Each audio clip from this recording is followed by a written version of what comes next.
आज लोगों का ये सोचना आम है कि यदि आप एक साथ कई काम नहीं कर रहे हैं तो आप अच्छा काम नहीं कर रहे हैं। लोग अक्सर अलग अलग काम एक साथ करने की कोशिश करते हैं। उदाहरण के लिए, जब आप अपना फोन देख रहे होते हैं तो हो सकता है कि आप किसी मित्र से चैट भी कर रहे हो और अपनी नौकरी के लिए कुछ काम कर रहे हो। लेकिन यह आश्चर्य की बात है कि आप बाद में सचमुच थका हुआ महसूस करते हैं। ऐसा इसलिए होता है क्योंकि एक ही समय में कई काम करने से आप थका हुआ महसूस करते हैं। क्या आप जानते हैं कि 40% समय जब आप उत्पादक बनने की कोशिश कर रहे होते हैं तो आप वास्तव में समय बर्बाद करते हैं, क्योंकि जब आप कार्यों के बीच स्विच करते हैं तो आपका दिमाग अटक जाता है। यह ऐसी चीज है जिसे हमें बदलना चाहिए।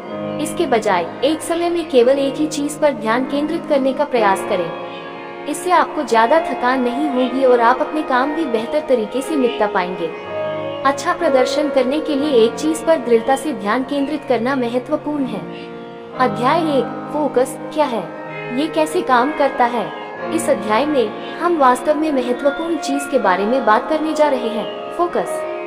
बहुत से लोगों को वास्तव में अच्छे फोकस की आवश्यकता होती है, लेकिन आप जानते हैं कि क्या फोकस हासिल करना काफी मुश्किल हो सकता है। यह मूल रूप से एक चीज पर लंबे समय तक ध्यान देने के बारे में है। लेकिन बात यह है कि अच्छा फोकस हर किसी के लिए समान रूप से काम नहीं करता है। ऐसा नहीं है कि एक ही तरीका है जो हर किसी पर बिल्कुल फिट बैठता है। इसका क्या मतलब है? खैर, इसका मतलब यह है कि ध्यान केंद्रित होना एक ऐसा कौशल है जिसे आपको सीखना है और हर दिन बेहतर होना है। और यह विभिन्न चीजों से प्रभावित होता है, जैसे आप जिस स्थिति में हैं, जिन चीजों में आप अच्छे हैं और जिस स्थान पर आप हैं। आप 2 प्रकार के फोकस के बारे में बात करते हैं, स्वचालित ध्यान और जानबूझकर ध्यान। चिंता न करें, ये फैंसी लग सकते हैं, लेकिन ये बहुत सरल है।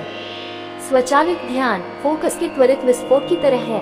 ये बहुत लंबे समय तक नहीं रहता, आमतौर पर 1 मिनट से भी कम समय तक रहता है। ये वही है जो आपका मस्तिष्क तब करता है जब वह आपके आसपास अचानक आने वाले खतरों पर नजर रखता है। जैसे कि अगर अचानक तेज रोशनी या तेज आवाज आती है तो आपका मस्तिष्क इसे बहुत तेजी से नोटिस करता है।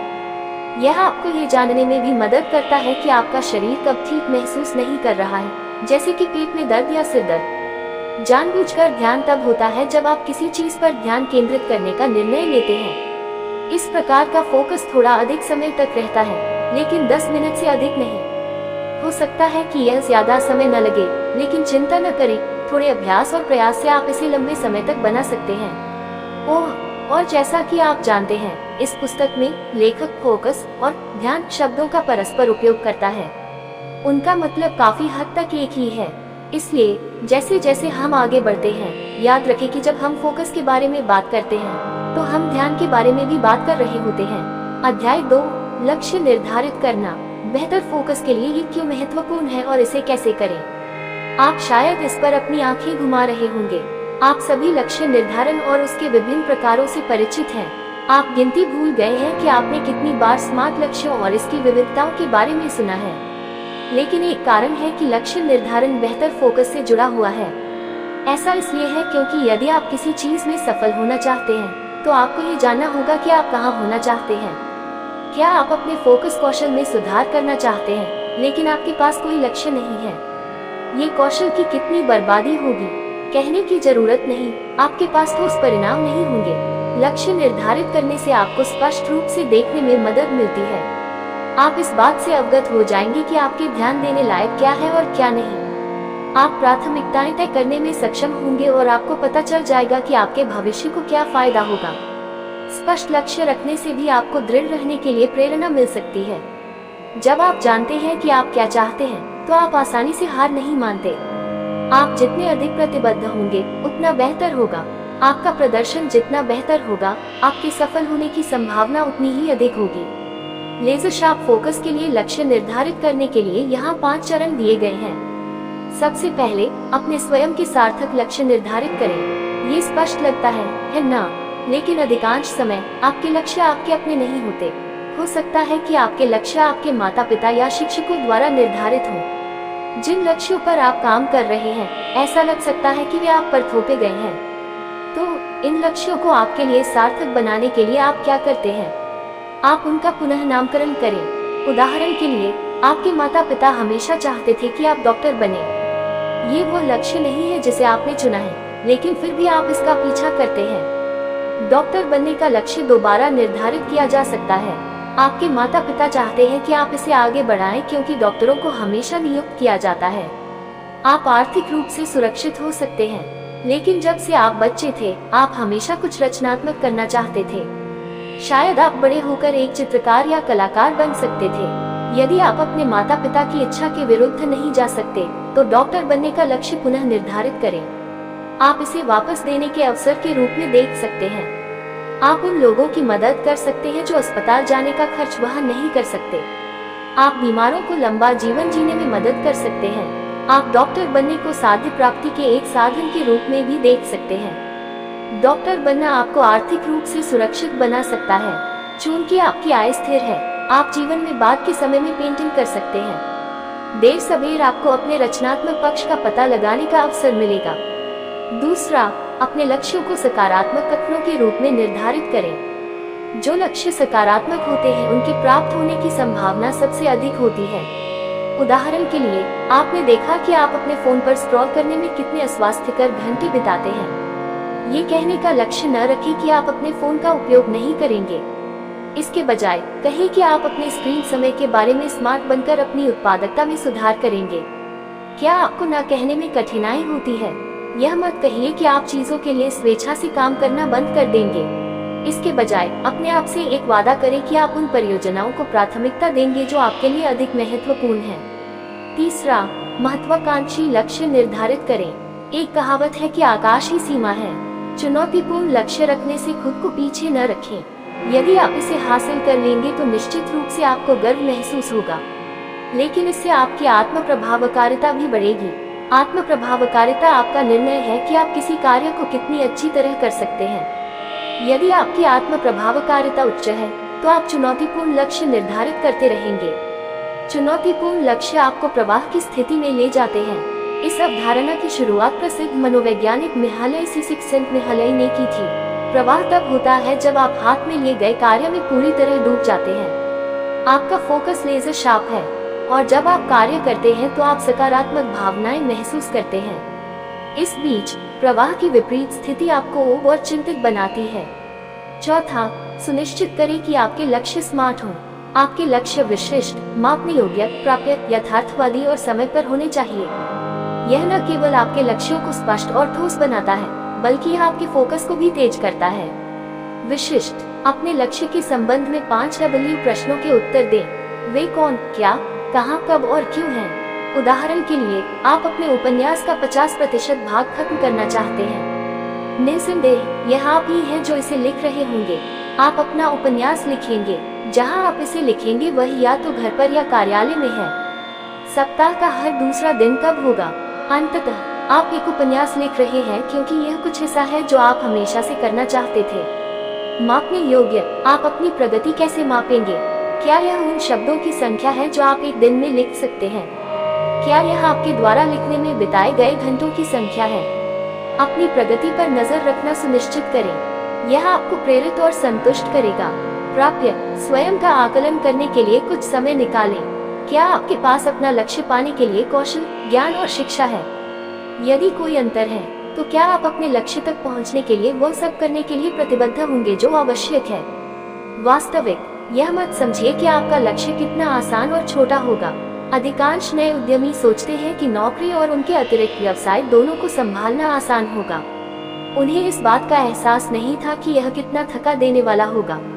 इसलिए अपने लक्ष्य के शारीरिक, मानसिक और भावनात्मक प्रभावों पर विचार करें। फिर एक यथार्थवादी तिथि निर्धारित करें कि आप अपना लक्ष्य कब प्राप्त करेंगे।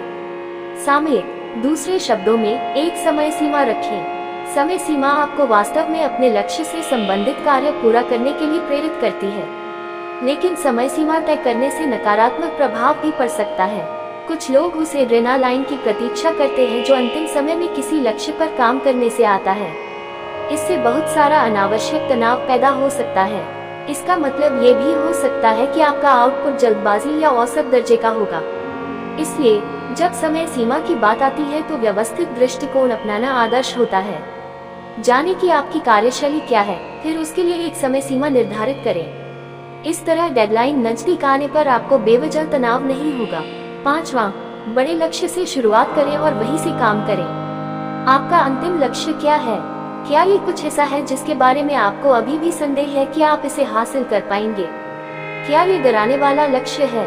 इससे कोई फर्क नहीं पड़ता, बस इसे कागज के एक टुकड़े पर रखें और बड़े मोटे अक्षरों में लिखें। या आप किसी सॉफ्टवेयर का उपयोग कर सकते हैं, जो भी आपको उपयुक्त लगे। फिर अपने बड़े लक्ष्य के ठीक नीचे 5W लिखें। ध्यान रखें कि आपको स्मार्ट दिशा निर्देशों का पालन करना चाहिए। पृष्ठ के नीचे अपनी वर्तमान प्रगति लिखें। क्या आप अभी भी अपने लेखन लक्ष्य के 25% पर हैं? फिर अपने बड़े लक्ष्य और वर्तमान प्रगति के बीच चरणों का नक्शा तैयार करें। आप जहां हैं वहां से जहां आप होना चाहते हैं वहां पहुंचने में कदमों से आपको मदद मिलेगी। इसमें छोटे लक्ष्य या मील के पत्थर शामिल हो सकते हैं जो आपके बड़े लक्ष्य को प्राप्त करने के लिए आवश्यक हैं। समय सीमा या समय सीमा जोड़ना न भूलें। अध्याय 3, प्रेरणा। क्या इसे ज्यादा महत्व दिया गया है?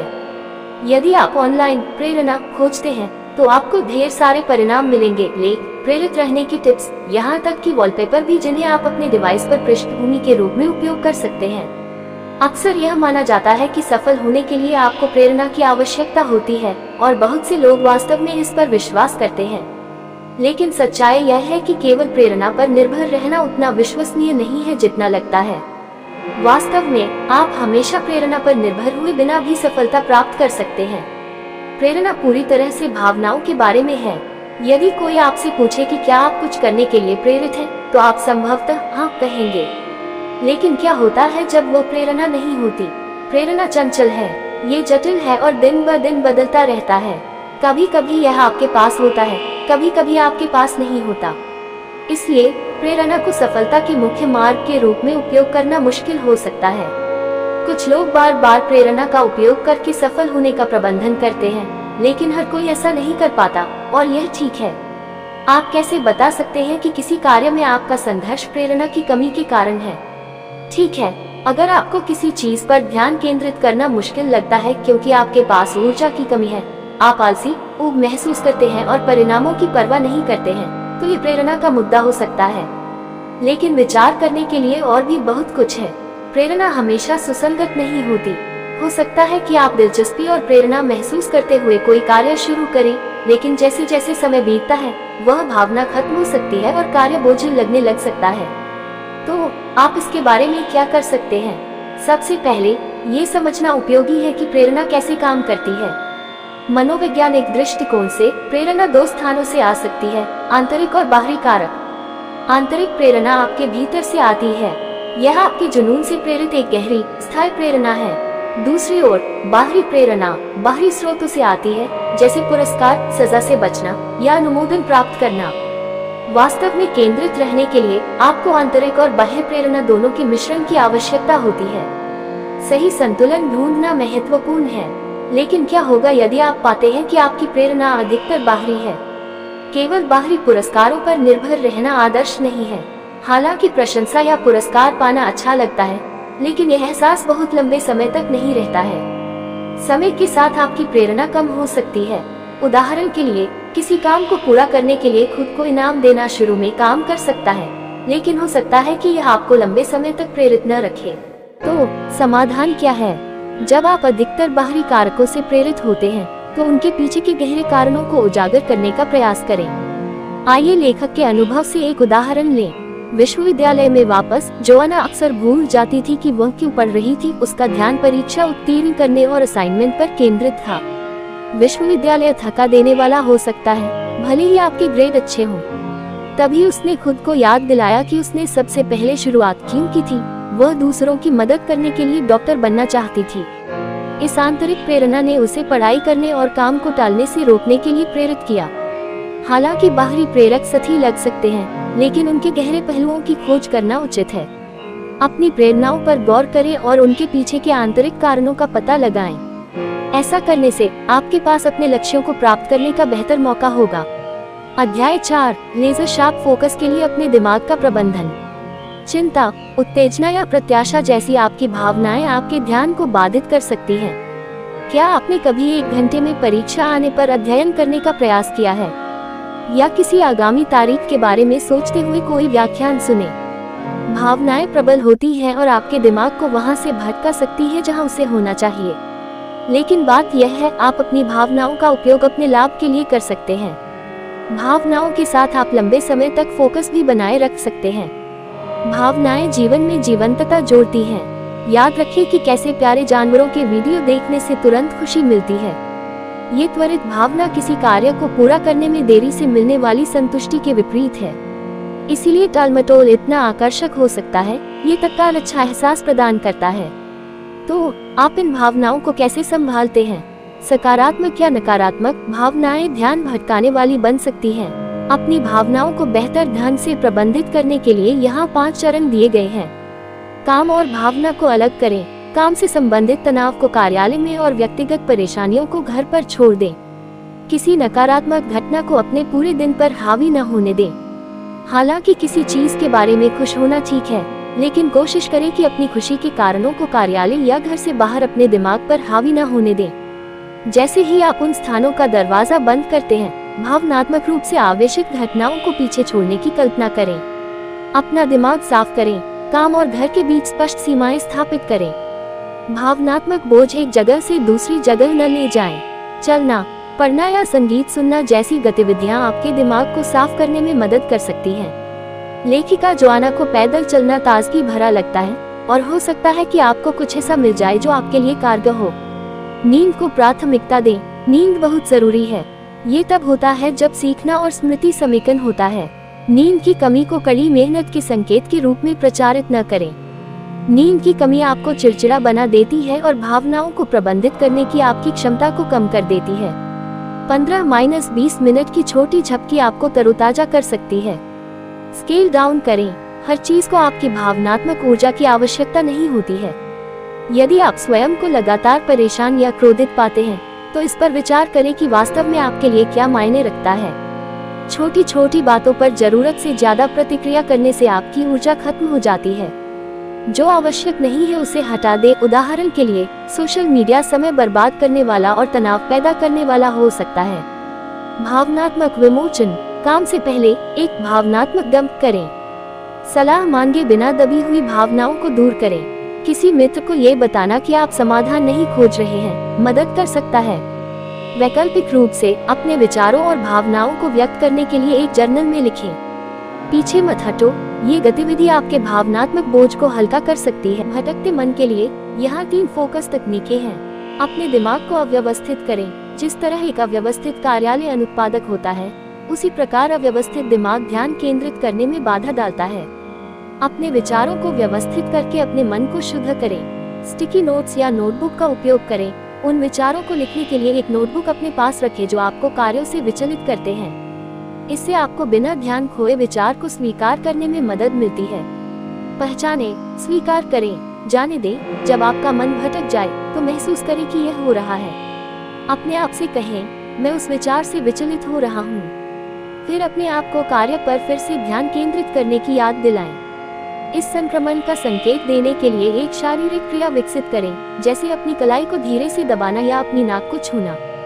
याद रखिए, इन तकनीकों में महारत हासिल करने के लिए अभ्यास की आवश्यकता होती है, लेकिन समय के साथ वे आपका ध्यान बनाए रखने में अधिक प्रभावी हो जाते हैं। समझने योग्य बातें। लेजर शार्प फोकस में महारत हासिल करना।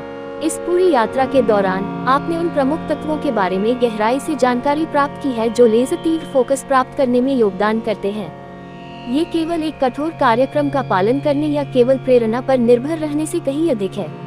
आइए आपने जो सीखा है उसका पुनर्कथन करें। फोकस को समझना। फोकस का अर्थ है अपना ध्यान लंबे समय तक निर्देशित करना। यह उत्पादकता और सफलता की आधारशिला है। लक्ष्य निर्धारित करना। लक्ष्य दिशा और उद्देश्य प्रदान करते हैं। सार्थक, सकारात्मक, महत्वाकांक्षी और स्मार्ट लक्ष्य निर्धारित करके आप इस बात पर स्पष्टता प्राप्त करते हैं कि आपके प्रयास के लायक क्या है। प्रेरणा की भूमिका। हालांकि प्रेरणा मूल्यवान है, यह एक स्थायी साथी नहीं है। आंतरिक जुनून से प्रेरित और बाहरी इनाम आधारित प्रेरणा को जानने से आपको सफलता के लिए सही संतुलन खोजने में मदद मिलती है। भावनाओं का दोहन। भावनाएं फोकस को बाधित कर सकती हैं, लेकिन उनका उपयोग उत्पादकता के लिए भी किया जा सकता है। आपने जान लिया है कि अपनी भावनाओं को प्रभावी ढंग से कैसे प्रसारित किया जाए। याद रखिए, फोकस बनाए रखना एक दैनिक अभ्यास है। जो मांसपेशियों के निर्माण के समान है। निरंतरता महत्वपूर्ण है और हर दिन आप ध्यान केंद्रित करने की अपनी क्षमता को मजबूत करते हैं। आपकी क्षमताएं असीमित हैं, आपके समर्पित प्रयासों से अनंत अवसर आपका इंतजार कर रहे हैं। विलंब को अपनी क्षमता बर्बाद न करने दें। प्रतिबद्ध रहें, केंद्रित रहें, वास्तविक प्रेरणा खोजें और कभी हार न माने। सफलता की ओर आपकी यात्रा आपकी समझ में है।